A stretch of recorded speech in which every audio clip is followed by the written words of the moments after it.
কাঁচাতেই লক্ষ্মী লাভ, পাকলেই বাড়ে বিপদ। শান্তিপুরের বিভিন্ন আমবাগানের সামনে অস্থায়ী আমের আড়তগুলিতে সারাদিন ধরে চলছে যুদ্ধকালীন তৎপরতাতে কাঁচা আম রপ্তানি। গ্রীষ্মকাল মানেই আমের সিজন। গত বছর আমের ফলন অনেকখানি কম থাকলেও এবছর প্রতিটা গাছেই মুকুল এসেছিল প্রায় গাছ ভরে। সেই কারণেই স্বাভাবিকভাবেই আমের ফলনও বেশ ভালোই হয়েছিল প্রথম দিকে। তবে ইতিমধ্যেই দু একটি প্রাকৃতিক বিপর্যয়ের কারণে বেশ ভালো রকমই ক্ষতিগ্রস্ত হয়েছে আমের। তবে চাষিরা বলছেন যে পরিমাণ আম এবার ফলন হয়েছে, ঘূর্ণিঝড়ে তেমন কিছু ক্ষতিগ্রস্ত হয়নি।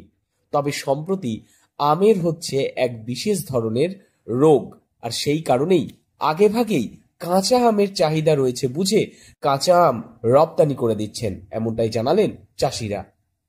কাঁচা আমি এবার সব বাইরে চলে যাচ্ছে, সব চাটনির আমটা বাইরে চলে যাচ্ছে। কোথায় কোথায় যাচ্ছে? সব দিল্লি চলে যাচ্ছে সব।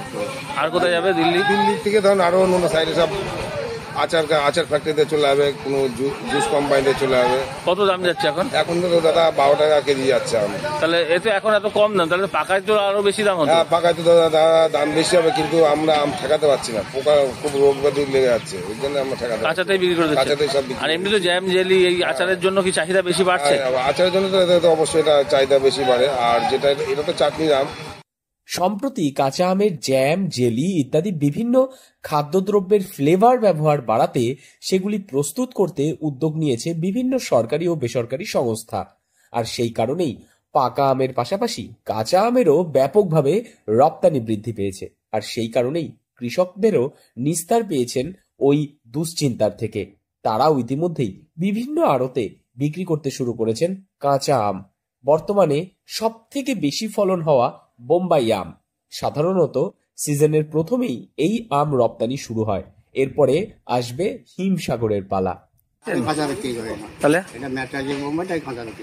আচ্ছা, না হলে এমনি হিমসাগর পাকিয়ে বাকি করবে। মার্কেট খুব ভালো হবে তার নয়, কারণ আমদানি হয়েছে প্রচুর মানে। আবার ঝড়ও তো হয়েছে। ওই ঝড়ে আম ফেলতে পারে, কটা আম ফেলেছে। আচ্ছা, আম তো গাছ থেকে এখনো হাফ ফেললে গা ঠিক আছে। তো যাই হোক, মোটামুটি পাকাতেই স্বাচ্ছন্দ্য বোধ করছেন আপনি। আর আপনার বোম্বাই যেগুলো আছে সেগুলো কাঁচাতে দিয়ে দিচ্ছেন। কাঁচার দাম ঠিকঠাক পাচ্ছেন এখানে? কাঁচা অবস্থায় আম বিক্রি করলে আখেরে লাভ হচ্ছে কৃষকদেরই। তার কারণ আম পাকলে পরে কিংবা পাকানোর জন্য দরকার পড়ে প্রচুর পরিমাণে ঝুড়ি, পাকানোর জন্য কার্বাইড এবং গাছে পাকা আমের জন্য পশু পাখি এবং মানুষের হাত থেকে রক্ষা করার জন্য রাখতে হয় পাহারা। আর তাতে যথেষ্ট পরিমাণে গ্যাটের কড়ি খরচ হয় তাদের। তাছাড়াও পাকা আম পরিবহনে নির্দিষ্ট সময়সীমা থাকে, না হলে সেগুলি পচন ধরার সম্ভাবনা থাকে। তবে কাঁচা আমের ক্ষেত্রে সেই সময়টা অনেকখানি বেশি পাওয়া যায়। সেই কারণেই আড়তদারদেরও এই কাঁচা আম রপ্তানিতে অনেকটাই সুবিধা হয় বলে তারা জানাচ্ছেন।